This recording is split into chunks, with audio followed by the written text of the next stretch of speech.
Hello. Welcome once again to Conversations with Veronica. I'm your host, Veronica Andrews.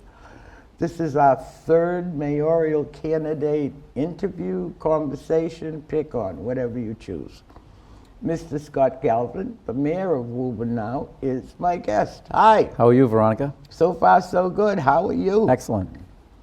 You're ready for the election? Tuesday, yeah, we're ready. All right. Does it concern you when you have opponents? No, I mean, obviously you'd rather, everybody doesn't want one, but it's, we live in a democracy, and the seats up every 2 years, and that's what it is. So we're doing our work to get voters aware the best we can. It's so quick after the summer, but we're trying our best to get our voters out, let them know that it's a primary and that we would appreciate their support, and trying to get everybody out that we can. Do you watch, look, and listen to what the other candidates have to say? I mean, I'm not really hearing too much from the other candidates. There's no, and I say this, there's not much coverage other than what you're putting out, which I is just which got is back unfortunate. Sunday from Maine, and I had all the papers brought up to me, and I'm surprised. Very, very little. I couldn't glean a lot of information outside the city limits. Right. So, I mean, it'd be nice if there were more coverage from the newspaper. Maybe, a debate. I thought we would have had a debate, which would have been nice, so people could see who the other candidates. Because really, I don't know too much about the other two candidates. I mean, Well, see, that you should have called us. We would have. yeah. I don't like debates. The word debate isn't what I used to remember a debate was. It's more a conversation. Yeah. Or a fight, to question and answer, and just like you say, let people know who you are and what's going on. Yeah. What's your major accomplishment? Well, I mean, I've been mayor for 10 years, so I think there's, it's my accomplishments are all built on experience. We've done a lot of great things in the city, and I say we because it's a collaborative effort. I mean, you look around and you can see, building new schools. We continue to do that. The city's built 5 new elementary schools. We just completed the Harold Wyman School, which again was a very good collaborative effort between my office, city council, school committee, and Recreation? No, Spence Farm property. that was actually, that property was city property. Okay, And at the time we had the Agricultural Commission on there. there you go. So we did a feasibility study to pick the site. That was the best site that we came up with. And like I said, it's the school's done. It's came in on time, under budget. It's great, I think a great accomplishment, and it's going to serve the city well for the next, hopefully 40 years. And of course, the library was another, again, I say that was a collaborative effort, and the results speak for themselves. And you've been around long enough to, you've been around long enough to know that that project had been talked about, kicked around by mayors, number of mayors before me back to the 80s. So again, I say I think it's a great accomplishment that we're able to come together as a city and a community. My office, city council, trustees, and we came up with a plan, and I think, like I said, that's going to be a great building. Oh, it already is. Yeah. It's used. It's unbelievable. definitely a compliment to the community. Yeah, I like the park over there, and at the Clapp School, that came out fantastic. Yes, I've gotten very positive. Yeah. Only thing, mothers would have, and I did review Yeah. the plans, it's my own fault for not questioning it. I would have put the water puddle over here. Where would in that the be? playground here, in the other corner. Oh, Because if you take your children just to play in the playground, they're going to get wet. yeah, that's true. Yeah. And so you would almost say, no, I can't take you to the playground. Do you want to go to the one near the police station, or do you want to go to the one in East Woburn? Because when a little person sees that spray in water, it's a magnet. Yeah. Well, the good thing is it was so positively received that we'll be looking at other sites in the city, and we're looking at the Green Street pool that has to be done over. So that's Didn't we supposed to have one of those splashy things at East Woburn? we were going to have it at East Woburn. It came in way over budget, so we changed the plan. The estimates were way over budget. I don't know, at the time, it was under, was it Baker? I think Governor Patrick was doing a lot of work with playgrounds, and he gave away a lot of money to do those. and there was such, everybody in the city, everybody in the state was doing that, so the bids were coming in way too high, so we had to go with something else. But I think, moving forward, like I said, it's such a nice amenity that when we do the Green Street pool over, which needs to be done, we'll include some type of spray park over there too. Well, if you're going to put in another playground, put them on either ends of the fields. Every mother in the city will appreciate it. We'll do that. In the question I have had, why no bathroom? If the plumbing was there, Yeah. why didn't we include a bathroom? Well, there, people, They get broken into, they get They- destroyed, and they- they get abused. they do, and we have one we have one less than, what, an eighth of a mile down at the Cove Street. There's bathrooms right there, and we'll monitor it, and if it becomes a major problem, we'll look into it. But it is, it was a decision we made that, based on costs and based on, the upkeep. Vandalism, Vandalism, and why so- they choose to destroy, I don't know. Yeah, but it was a conscious decision, and as I say, we'll look at it, and as we go forward, we'll see what we need to do, if anything. Okay, then I'll start organizing the mothers now to lobby you for a bathroom. Yeah. And it's got to be a bathroom big enough so You just the said mother- you just said and the it's- vandalism and the upkeep. Right, and- but you're going to give in to those people? I'm not. No, I'm not. No, I'm not. But We have find a way to Yeah. outsmart them, Yeah. But when a mom's got a stroller and two walking ones, and somebody has to go, Yeah. you can't leave the stroller outside. Right. You can't tell those younger ones to stand. It has to be the one at Library Park is big enough. Yeah. Well, yeah. And We'll it's see how it goes. unisex makes a difference It does. because you're not going to have a long line, and it's one bathroom against two. What do you want for the future? What do you see in the future for all of us? As I say, we continue to build, and when I say this, the financial strength of the city has never been stronger. And again, that's something I'm very proud of. And we talk about the bond rating and how important it is for the city to have a strong bond rating. And we've got the highest bond rating the city's ever had. And that's built on a lot of hard work, discipline. I've submitted 10 budgets to the city council, so my experience is there. I've dealt with the unions, 3 rounds of contracts with the unions. Again, the goal of negotiating these contracts is to be fair, and that's what we have done. Fair to the employees, fair to the taxpayers, and sometimes the decisions that I make that come out of them don't always make everybody happy, but at the end of the day, our goal is to be fair and make sure that we're watching the bottom line, and that's what we've done. And again, it shows in the results that we've been producing year after year, and that's my main goal, is to continue doing that going forward. The city does face challenges, like with different liabilities, and I'm not going to talk about it because I will mention it, but when you talk about OPEB, and that's the other post-employment benefits that the city's responsible for, very similar to pensions.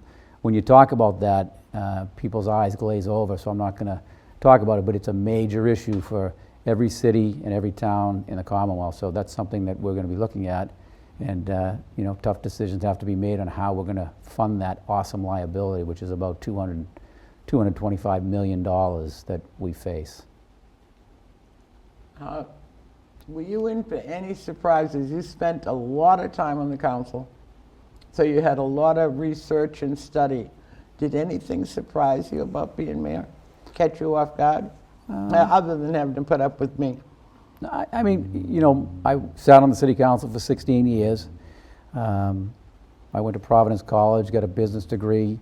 I worked in a family business, very successful family business with my brother.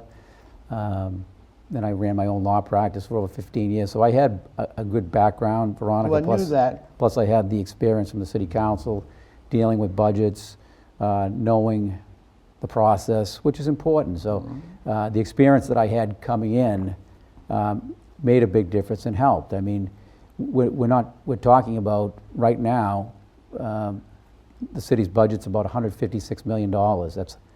That's a big budget, and there are a lot of responsibilities, and we have good department heads, dedicated department heads, which certainly helps, and we work in a real collaborative way to make sure that we're doing the right thing financially. And again, I say it shows in the results. when I came in, I think I had the background that definitely primed me for the awesome responsibility, which it is. And So you weren't in for any surprises? Time constraints? Big headaches, Tylenol bottles? I mean, honestly, there are always surprises, but nothing that was unmanageable. But the time commitment was certainly more than I thought. But It once was a part-time job. it certainly isn't a part-time job. And one of the things that I did do, as you know, I closed my law practice when I became mayor, and that was probably a wise thing to do, because you have the commitment is there, and if you're not in it every day, 100%, 100%, 110 then some days. you're not going to get the job done. And you see me out in the community. I mean, there's not an event that I miss, and I enjoy that. I enjoy talking to people, whether it's Being bossed around? well, you meet people and they have requests, and you do your best to do it. But Even when you camouflage in people clothes, we know who you are. that's right. Yeah. I go back to 5 minutes, bond rating. What does that mean to the average resident taxpayer? So for the average resident taxpayer, number one, the rating means that the city is being run Well, very well. And secondly, we have debt. The city borrows when they're doing a new school, when they're doing a new library. So the better your bond rating, the lower your interest rates are going to be, and the more money that you save when you issue bonds. So it's really, it shows that you've got a strong, form of government. base. You have to have a good foundation. Very dependable, a good track record and good financial policies. But what it means, again, to the taxpayer, number one, every taxpayer should take pride in the fact that you have a strong bond rating, because there are many communities that don't. Would it equate to our Equiax credit score? The bond rating, your yeah, credit it would be score? very, very similar to Okay. a strong credit rating, and in this case, your interest rates are going to be better. Of course, if you have a bad credit rating, you're going to pay more when you borrow. And we're primed, Veronica, going forward, because we're looking at doing a new fire station, and that's going to cost money. So a strong bond rating helps in the overall cost that you're going to pay. So that means a lot to taxpayers. Where is the fire station now? I toured the new one in Burlington. Have you seen it? I've seen it. It looks nice. I mean, Have you gone in it? No, Oh, come on. I haven't. God, I get inside. We took a tour. That was not one of them. Was on our. I got Wow. pizza and popcorn, and it's very impressive. They knew you were coming. I don't think so, but I had to laugh. It's so well built that as I went in the door, there was duct tape on the lock. Ah. And I just stood there and laughed. It was this brand new $1 million building. Right. It's so well locked and so well secured that if I hadn't put the duct tape on it, none of the guests could have gone into the open house. It's crazy.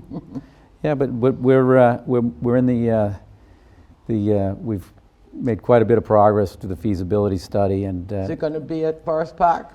well, as I said, as part of the feasibility study, we looked at a number of different sites. Forest Park seems to be the ideal location. There are some hurdles, of course. We have to do some test pits to make But sure. now Forest Park is a good-sized park. We're talking about facing Main Street. Right on Main Street. So it would probably be on a couple acres of land. If, like I said, there are some hurdles with that site. You still have to work with the neighbors to see how they feel, and it is a Article 97 site, so you'd have to go to the legislature and have them, approve a like match in the city. So we'd have to designate another parcel of land that isn't. So if you take, If you take, you have to got to give. give back. In that process, we'll be dealing with Rep. Haggerty, and I'm sure he'll be a champion of this on the Hill. Is there if it gets anything you try to do that you don't have to go to the legislature for? Well, in this case, you definitely do. But we're at that process. It's moving along very well. Again, it's working with Chief Adgate and Deputy Chief Kenton. I think we've made quite a bit of progress. When would one expect it to actually be? What's the timeline? We have a little bit of time to get through, like I said, some of the test pits, and also some of the, working with the neighbors to reveal what's going on. So we're not quite at that stage, but we're close to it. And then we'd have to go to the city council for approval because it's a municipal use, so they'd have to grant a special permit at the location, and they'd also then have to approve money to funding. do it. Yeah. So What impact does the neighbors' statements have? I think it has. It certainly has some impact. We'd like to, if as we move forward with this, make sure that before we get to that point that any of the impacts that we think are going to arise that we've addressed. But that may not be the case when you get to a public hearing. So I can remember that the years of the old fire stations, when a fire rang in, you heard it 6 houses away. yeah. Well, when the of course, Horses were coming out of the garage. when the ambulance get out of there'll be some noise. So you'd want to buffer it to the best you can, but of course you can't. Because you're Totally. going to meet people on the road. Mm-hmm. Right. What's the family think of you running again? Do they have a timetable on when they want you to quit, or do they like having you out of the house? They like having me out of the house. Yeah. I doubt that. But my kids, like you, my kids have all went to Woburn High School. They all got a great education. They did. It's here. I have people ask me. They're afraid. Yeah. They hear horrible stories. This place, I'm telling you, the teachers, the administration, dealing with Matt Crowley, the superintendent, you get a It's here. you The get education you get a great is here. education Yep. coming out of But here. it's up to you. And you can see it in the results every year with, we have, last year I think we had 2 kids go to Harvard. You've got kids going to, BC and, Boston University, Northeastern, state schools, all good schools. And not only that, we've got kids coming out of here going into the military. They're kids coming out of here are mature kids, responsible, making decisions between college, military, or a trade. You get a good education, and you can't beat the price. What's been traditional in Woburn for well over 70 years is they do go. They do experience the world. They do get into mischief and mayhem. Yeah, And they come back to Woburn they do. to make it a better place, to give back what Woburn gave to them so that their children grow up and get the same gift of traditional respect, education that comes other than the books and the computers. It is getting more difficult, as you and I know, to come back and buy a house in Woburn. I mean, that's one of the, we've had some considerable growth in the city, and not only, commercial growth, but the residential growth, and you can see it in the prices. I mean, the average price of a new house is like $750,000. That's something we just went over. And they're, $1 million houses now. Their monthly mortgage payment is more than my husband made in a month. It's amazing. Yeah. Frightening. Yeah. Now you know why 2 parents have to work? Mm-hmm.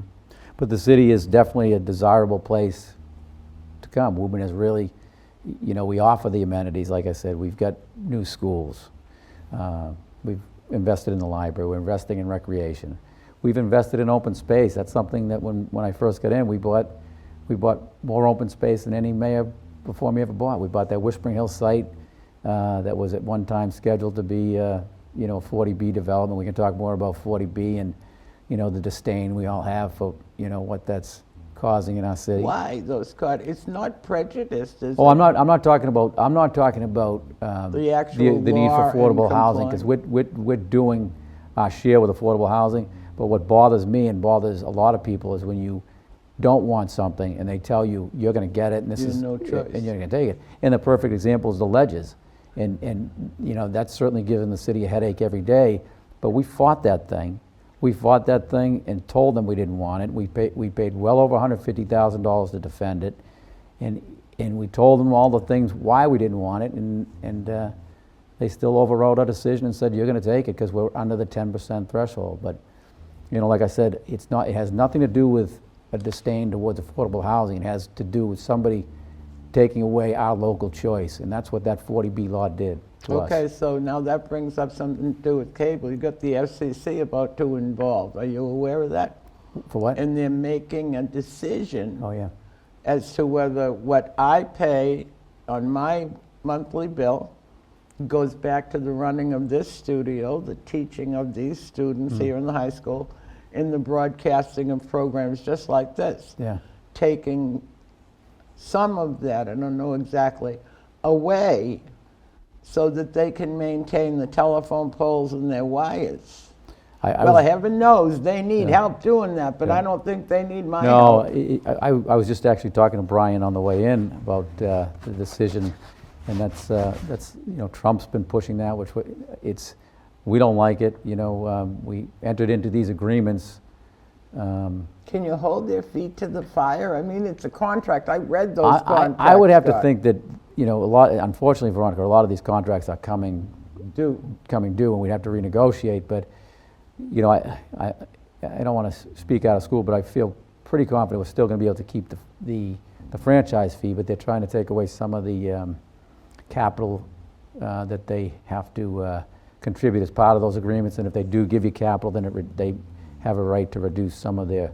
Oh, so there is a little. So there is a little bit, cortisol in there. Yeah. So we'll be looking at a lot closer because it is important the job that you guys do, that Brian does. It's important to have this, the access, the local access, and the it provides insight into some things that people would never see.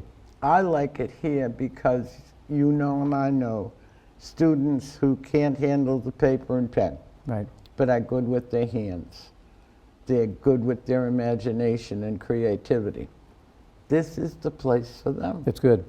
There's a lot of good apprenticeships that come out here. You're Not right. only apprenticeship, this young man that comes in and tells me what to do, he was a student here. He went to Channel 2. Right. And then came back here to be a support staff here. It's nice. Yeah, I think that's important. It is. I think that's important to know. Yeah. And the opportunities that are available, I mean, look at the fun I'm having. Yeah.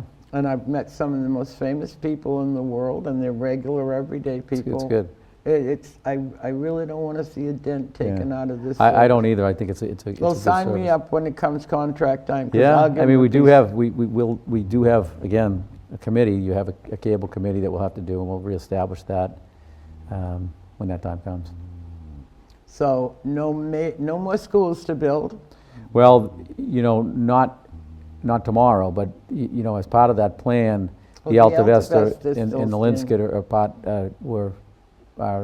of the long-range plan were to be combined. Consolidate Yeah. on the Alta Vista property, I Right. would There's- think. There's plenty of property, but the main focus now is again on the fire station, and we feel pretty good about.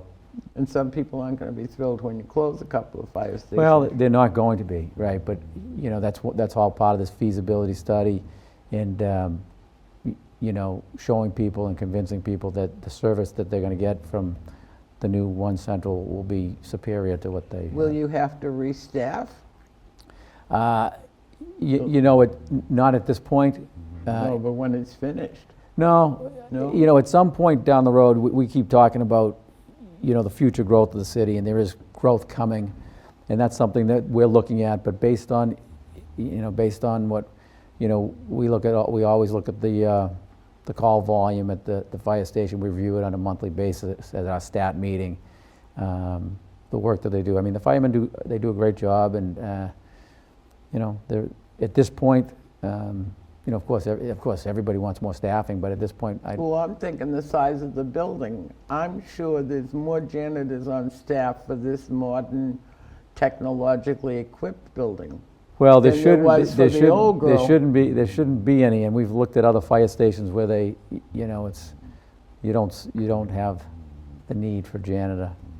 Do you expect the firemen to do it? Well, we'll look at that. Good luck with that. Thank you. They don't shovel hydrants anymore. No, they do. They get out there. Some of them. They I'll do. give I them see them. that. They do they do the Yeah, but hydrants. when they we do were some, kids, Yeah. they did it. Yeah. And They thank do it. God We see them out there. a lot of our residents take responsibility for the hydrants. Well, that's a good thing too. adjacent to their property. Yeah, they do. But I certainly see the firemen out there doing it. They take care of their own lots and cut the grass, and and shine the windows and decorate for Christmas. Yeah, they do, right? Oh, I get a hardest time getting them to decorate for Christmas. Yeah, I'm gonna go down and decorate one myself this year. that'd be nice. Yeah, can I have that in writing, please, so I can put it up to the guy who doesn't want it? Well, I do want to give your husband a plug because I don't think a lot of people know who was responsible for, all those decorations down the common. On the common, And he yeah. was the one who got the grant and And built his them. grandfather. Yeah, and they look great. His father They still before look him great. started it, and then he took it on. And what do you call it? Companies here in Woburn were very supportive. Yeah, Somebody stole a figurine once, and he asked me to find out where they're made. Well, they're made somewhere out in Indianapolis and Minnesota or something, and I kept on. DiStefano's on Commerce Way in Woburn. yeah, And when they had an imperfect, a problem piece that they couldn't sell for the regular multiple $1,000 prices, they would put it aside for the city. wow, And Bob would take that grant, and he was able to pay for them yeah. and put them on the And common. they have stood Yeah. the test of time. They And look I great. thought the little buildings always were protected and never vandalized, because he'd buy the lumber. Paul Paris, was it Paul, would draw up the plans for a building, and the shops class at Woburn High would build them. Then they'd take them, almost modular, take them down to the common, put them together and paint them. Wow. Bob would give them submarine sandwiches for lunch. And those little buildings were never vandalized, No. Scott. I think those Yeah. kids took great pride Yeah, in seeing them out. they never every- do get vandalized. No, until they get parked in a storage shed over the rifle range and it went on fire. Those are the originals, bit the Yeah. dust, unfortunately. But it shows that, you give your kids responsibility, and they take it. They do. And then they pass it on. Mhm. So before I run over time, please tell the community what I haven't asked you about, and why you want to be mayor and put up with me again. Well, I love the job. I've been doing it for 10 years, and every day is a new day. But all I'm asking is that you look at the services that you're getting now. You look at your tax rate, and again, you look at all the building that's going on, and that does help keep your tax rate down. I know sometimes people think it's too much, but we're kind of in that area, the 93 and 95, and it's the perfect location for businesses to come and locate. We have Anderson Station, so people want to be in Woburn, and we're trying to keep the commercial development down on Commerce Way and New Boston Street. Again, it's going to help the city grow and keep our tax rate down, and we'll be continuing to give the type of services and amenities that make Woburn a great city and a place that people want to come to raise a family and enjoy the city. So what I'm asking, if you do see this, that Tuesday, September 10th is the primary day, I'd really love your support. If you do have any questions that you'd like me to answer and that I haven't answered today, please feel free to call me. You can call me at the office anytime, and I'd be happy to talk to you. If you want to meet me somewhere, that's great. But we're looking forward to a strong showing on Tuesday. So Did you offer rides to the polls? we do rides to the polls. We'll have people out at the polls, and we'll be providing a number that people can call if they do need a ride. Excellent. All right? It's been fun as always, Scott. Yeah, I appreciate the opportunity, and as we get past the primary, maybe we'll do something else, and maybe I'm sure you'll. So you're going to come here more often? I don't have to go to City Hall? Yeah, this is good. Only if you give me a parking place. Well, Sometimes I feel like yeah. an Indian circling the wagons, trying to find a place well, to park. Between the courthouse and City Hall, it does get busy, and the parking gets tight. But you always have a spot. I do. Can I use it when you're not in town? Some people do. Thanks for coming in. Yeah. Good thank you. luck. All right. That's it for Conversations with Veronica and Mayor Scott Galvin. See you at the polls on Tuesday. Vote. I'm not going to listen to you if you don't vote. Bye.